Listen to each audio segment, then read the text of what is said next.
Exactly. So we were launched in March 2015 last year. So essentially we're a mobile app and we connect drivers and riders going the same way.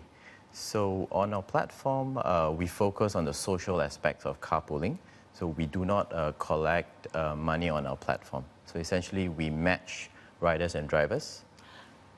Okay, so it's not like an Uber or a taxi or a Grab taxi. I mean, you just take a $1 fee on the booking.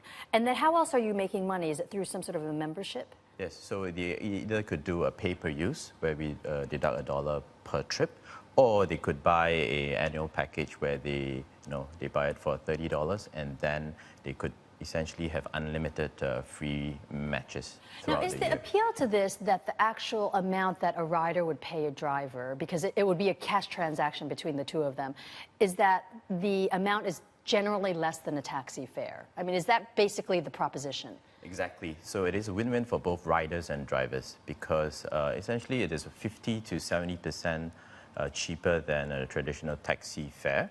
And then for the drivers, it makes sense because they're driving around in an empty car. They fill in the empty seats, they monetize empty seats, and they get to defray the cost of owning a car in Singapore, which is pretty expensive. And then for the riders, of course, they get to sit in a more comfortable commute as opposed to the public transportation and save some costs. And at the same time, meet new people along the way. Sure. And, when you talk about carpooling, of course, safety comes to mind. I mean, how safe is it to ride with a stranger? Singapore is a very safe city. So I can understand why it would work here. But would this kind of app work in a place like Manila, Los Angeles, New York City? I mean, major metropolitan areas that have crime problems. We put out a poll question asking people if they would carpool with a stranger. 45% say yes, 55% say no. I imagine that the issue might be the safety issue. So how do you tackle that?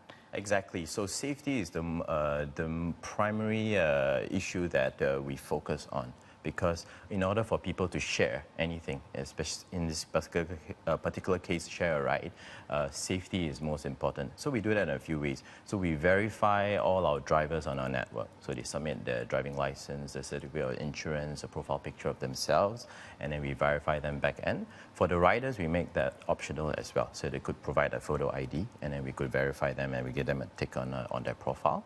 Secondly, also, we have a review system in place. So that's a pretty robust where essentially after a trip, the rider and the driver, they do give each other a review. Okay. And that acts as a community policing mechanism. Okay, so, and they also have these review functions in other car ride-hailing apps. Just quickly, you want to expand into Hong Kong. Why would someone in Hong Kong take this? Because there's such bad traffic. You could get a taxi, or you could take the MRT, which is very fast and very efficient. Why would you want to do a carpooling scheme there in Hong Kong? Yeah, because you see, for carpooling, there are actually three key reasons why people carpool. Firstly, obviously, is to save some cost. Secondly, there is the social element in carpooling as well. You get to meet new people, meet perhaps your future employer, increase your business contacts, find your lifelong a way of networking. partner. And then also it's a great way to reduce the carbon footprint. Every time you carpool, for example, if I do carpool, I take another car off the road as well. And Hong Kong is similar to Singapore in various aspects. The legislation, regulations, the density of people. Traffic is bad. Yeah, and smartphone pollution is bad. penetration is high. Exactly.